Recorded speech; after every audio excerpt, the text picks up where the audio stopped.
Have you ever found yourself messing something up just when it starts going right? Procrastinating when you know you shouldn't? Being in contact with people who you know are not good for you? Overthinking to an extent where it engulfs you and you end up being extremely sad? If yes, you're not alone and you're not broken. You're just human. Hey, beautiful souls. My name is Sumaya and I'm your partner in this soft little corner of the internet and the little journey we're about to begin. Here we wander through thoughts on psychology, life, literature, love, and space. If that speaks to your heart, you've just found your place. Today we are going to talk about something that lives in the quiet corners of our mind. Something we rarely understand but often feel. Self-sabotage. Self-sabotage is when you become the obstacle in your own path. When you start to become your own enemy, coming in the way of your own happiness and success. It's like planting seeds and then stepping on the sprouts. But it does not happen without a reason. You want love, success, and growth, but maybe something inside you whispers, "No, I don't deserve it." Or maybe you're about to start something new. For example, a new path in your career. And even before you start to think, what if I fail? And then you end up dropping the idea. That is when you just sabotage yourself. Or when someone new enters your life, they find you nice and want to get to know you, but you, having the fear of being hurt, decide to ghost them. That is also self-sabotage. Or when there is someone who calls themselves your well-wisher and your friend, but deep down, you know that this person is not good for you in any way. But still, you choose to let them stay in your life because you feel like, what reason will I give them for breaking this friendship? What if I'm the one overthinking? Now, to break this cycle, we must learn about why do we do this? What is the psychology behind it? Did you notice something common in all the examples I just gave you? All of them contain the fear of something. Fear of failure. When you drop the idea of a change of career because you feel that it might fail instead of growing. Fear of abandonment. When you start ghosting people who show care for you only because you fear that they will leave you when you get attached. Fear of being wrong. When you let toxic friendships stay in your life, thinking you might be wrong about them, but eventually you are the one who ends up getting hurt. Sometimes we even stop ourselves from changing due to the fear of rejection. That what if we start acting the way we are and some people leave us? You stay in that toxic relationship and let them manipulate you because you fear that if you start standing up for yourself, they will leave you. And you don't want them to leave because you have become comfortable. The abuse, whether emotional or mental or physical, feels comfortable to you. Most of us learned early that being too visible was dangerous. Maybe you were ashamed of being confident in childhood. Maybe love was conditional.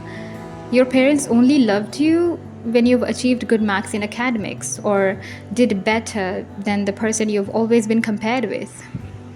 And that's why maybe perfection was the only way to feel safe. So now your inner child thinks that it's better to fail on your own terms than to be caught off guard by disappointment.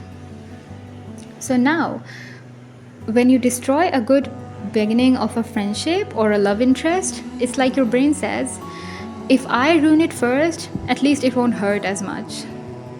But in reality, it is nothing but a protective mechanism disguised as destruction. And let's not forget it. Due to surviving years of chaos, some of us become addicted to it. Like I said before, we become comfortable in it. And that is why coming out of it becomes a difficult task because peace becomes an uncomfortable zone because now peace feels unfamiliar, change seems scary, self-sabotage becomes home. So, if you're someone who is tired of self sabotaging and wants to come out of it, congratulations and hang tight because you've already taken the first step towards healing and another layer of self love. Now, how do we stop it? In order to stop it and not do it, you have to recognize when you're doing it. So, the next time you set goals and decide to not follow through, stop yourself and ask, am I showing love to myself by this action? When you constantly date emotionally unavailable people on repeat, pause and ask and think to yourself, don't you think you deserve true love and real affection? Are you not tired of constantly chasing and never actually getting? Don't you think you are worthy of all the love in the world? And don't you think the right person will see it?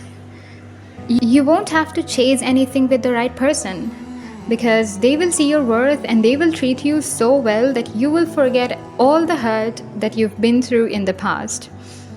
But in order to get what's meant for you, you have to first leave what's not meant for you. You have to have this sense of detachment where you can easily let things go because they are simply not meant for you. Because if they were, trust me, they would have stayed in your life and made your life happier and healthier. Also, when you avoid rest and call it productivity. Darling, you don't need to kill yourself to be more productive. You just have to be healthy and full of love, and you know this perfectly.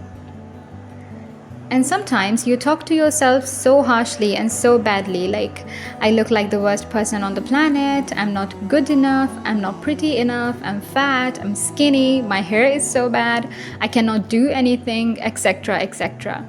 Now tell me, would you talk like this to someone you love? Ask yourself, would you say these things to someone you genuinely care about and love? No.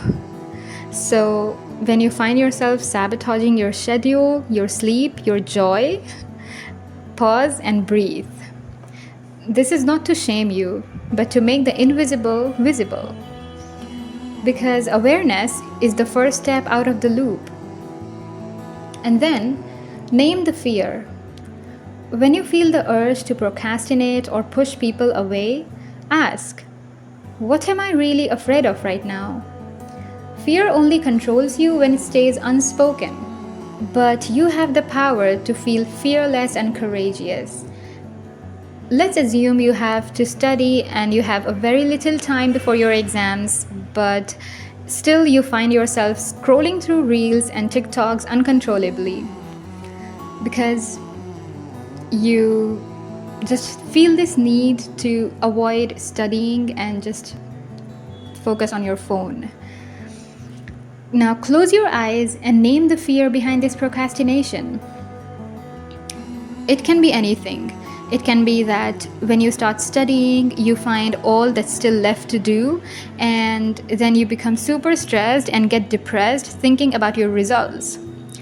Now, the next time you study, I want you to force yourself not to think about the results and to only focus on the topic at hand. Then comes tiny wins. Don't aim to fix your life. Just take one small step today. Read one page, complete one topic of your course, respond to one message, say no to something that does not serve you for the first time. Do your skincare, exercise for just 5 minutes. Self-trust builds from consistent loving action. Do it for the sake of yourself. Talk to your inner child, literally. Say, hey, I know you're scared, but I've got us now. Your younger self is still waiting to feel safe, and you're the only person who can make that possible. You have to be the version your younger self feels so proud of. Create rituals, not pressure.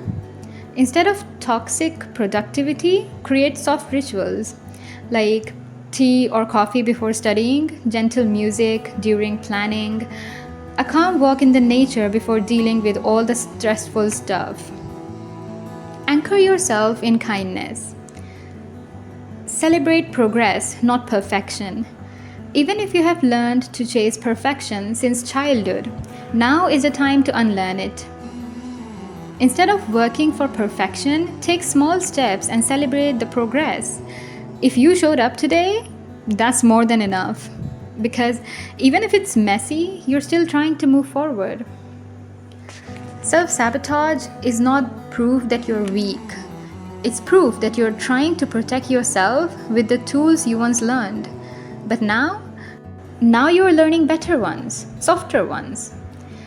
Now you don't have to restrict your happiness in order to not get hurt. Because in the future, you don't want to look back at your life and feel guilty for not choosing your happiness and success because you were scared. You are worthy of a life where you don't have to be at war with yourself. And this, if you keep healing and growing, this is just the beginning. Know that you are capable of anything in the world. And if you can take care of others, you can also take care of yourself. If you can love others, you can also love yourself. So the next time you feel that your partner is not loving you the way you want to be loved, recognize the fear of being alone and overcome it by proving to yourself that you can treat yourself better than the man who doesn't see your worth. That you respect yourself and your dreams enough to not let the people of the world stop you from achieving them. Whether it's in career, education, friendships, marriages, or any aspect of your life, know that you deserve the best for you and what does not rob you of your peace. You deserve the entire world and let no one make you believe the otherwise.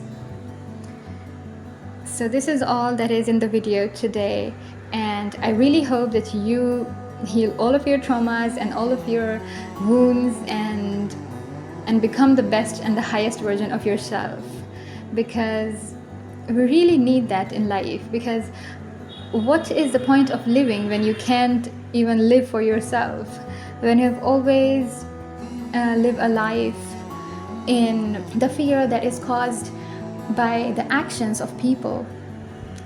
You don't have to live your entire life based upon these situations or the traumas that you've been through or all of the negative things. You have to grow out of it. You have to heal and you have to bloom like a flower that is growing. You take a stand up for yourself and you take a step towards self-love. One step closer you are. If this spoke to your soul, leave a comment telling me your aha moment. Also, like, share, and subscribe. Let's build an army of self-aware people, shall we? With love. This is Sumaya, and thank you so much for watching this video.